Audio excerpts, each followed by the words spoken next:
and welcome to the Nate Echoes podcast. I'm excited you're here. We're on episode 30. That's right, we made it 30 episodes here. And today's episode is 6 times you shouldn't speak. Now, we've done an episode about how we can use our words wisely, and this is kind of the antithesis of how to use our words wisely, because sometimes we get to use our words and we get to use them for good, but sometimes the best thing that we can do in a situation is not use words, is to stay quiet or silent instead.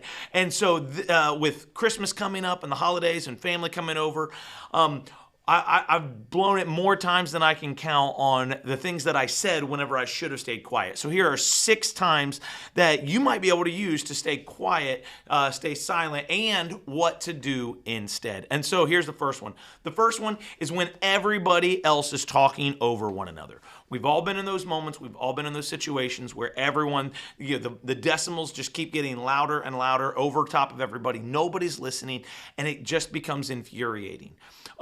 So a lot of times what happens is we kind of interject like, hey, everyone calm down, right? And what we end up doing is we end up causing just as much of a problem. We contribute to the problem rather than being the voice of reason. I know we all think that we're going to be the voice of reason. We're going to be the one to set everybody straight and figure out, everybody's going to look at you and be like, wow, there's a wise person with what they're saying. But the problem is most of the time we end up elevating it to the point where everything becomes unproductive. So that's a time where you can be quiet, and what to do instead when you want to kind of jump in, when you want to say, hey, here, let's everyone calm down, right? So what to do instead is remove yourself from the situation. A lot of times your absence, your actions, our actions can speak way louder than our words ever could. And when you start to get to those unproductive conversations where everybody's just jockeying for position or one-upping one another or just getting louder and louder and louder, removing yourself from that situation is going to speak volumes. Situation number 2, when you should be quiet, is when someone won't let you finish. We've all been in those conversations where you're talking with somebody, you're telling them a story, and they keep butting in and cutting you off, and it's infuriating. And so many times you just like, no, just let me finish. And it's like they've got to one-up your story, but instead of a big group like the first one, it's happening more in a one-on-one situation. Well, it's the interrupter who just continuing to drive you nuts. Well, most of the time, if it is getting to that point and you start to recognize that, man, this person won't let me get a word in edgewise, you're probably not going to say something very nice at the end of it, right? So a trick I use and something that you might be able to use is ask them a question about their life. Obviously, they're wanting to share something about you. They might have some good things that are going on in their life that they don't know how to just say, hey, can you sit here and listen? Listen to them.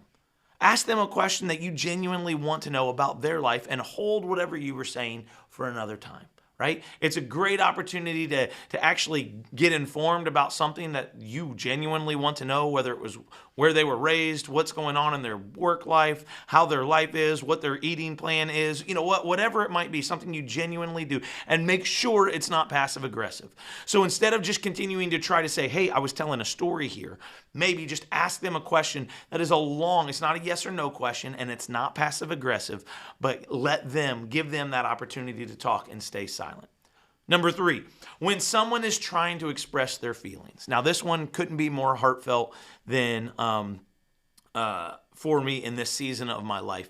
I have put my foot in my mouth more times than I can count when someone was trying to express their emotions. Whether it's a loss or excitement or something, and they're trying to process it out loud, maybe with you for the very first time that they've ever processed this, I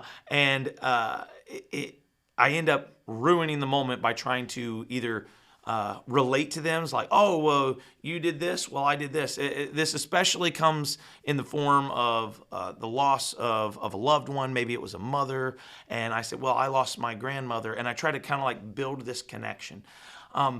When people are trying to express their emotions, adults, kids, I find it so beneficial to just allow them to express their emotions. Stay silent. You don't speak. Don't say anything. Just actively listen to what they're saying.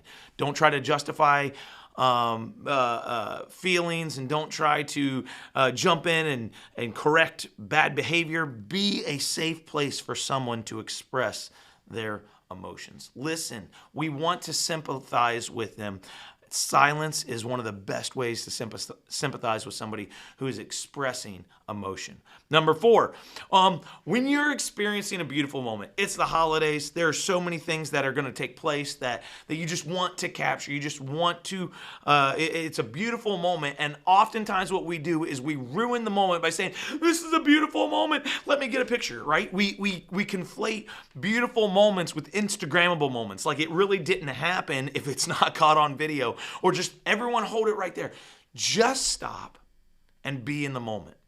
A good friend of mine, he's got a tattoo of Pam, from The Office, where Jim and Pam, they're getting married, and they take those mental pictures, right? And I said, what a beautiful reminder. I said, the only problem with the tattoo is it's like hidden somewhere where he can't see it, right? So he forgets about it, but it reminds me every time I see it, it's like, listen, I don't have to jump in with my cell phone each and every single time and take a picture or take a video, or it didn't happen. Just live in that moment right there.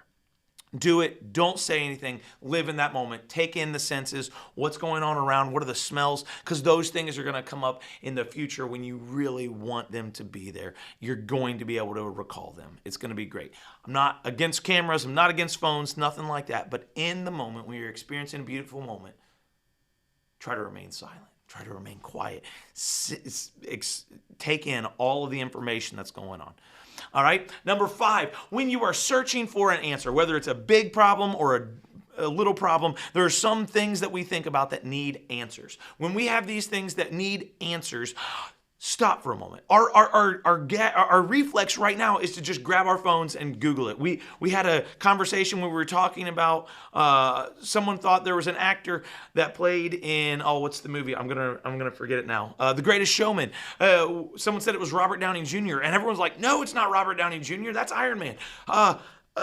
Who is it? And like 4 people pulled out their phones immediately. I said, no, stop. Let's play a game. Don't use your phones.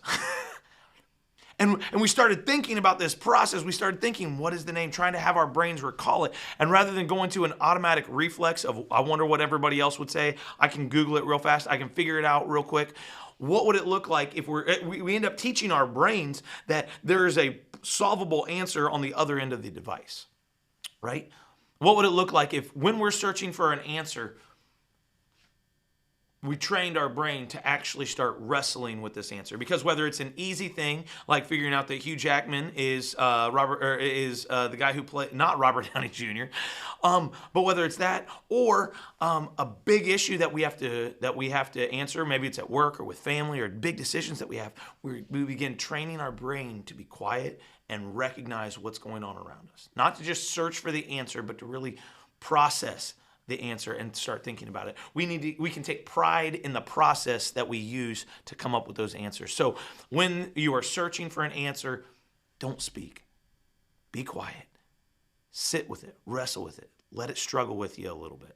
And then the last one is when you're praying. When you are praying, when you are taking your time out and thanking the creator of the universe for everything that he's done, remember that this isn't just a Christmas list of things that I want God to do for me.